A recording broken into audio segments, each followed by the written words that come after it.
got a 2025 Kia Telluride key fob here, and I'm going to show you how to open it up if you want to replace your battery.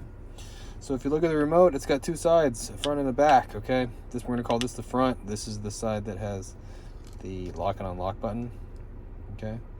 So we're going to take the front cover off. If you look down here, right here, there's a slot. Get yourself a flathead screwdriver and just pop this cover off, okay? And then you see here is the battery. We're just going to slide it right out at the bottom like this. All right, I'll show you what size it is. Battery size is a CR2450.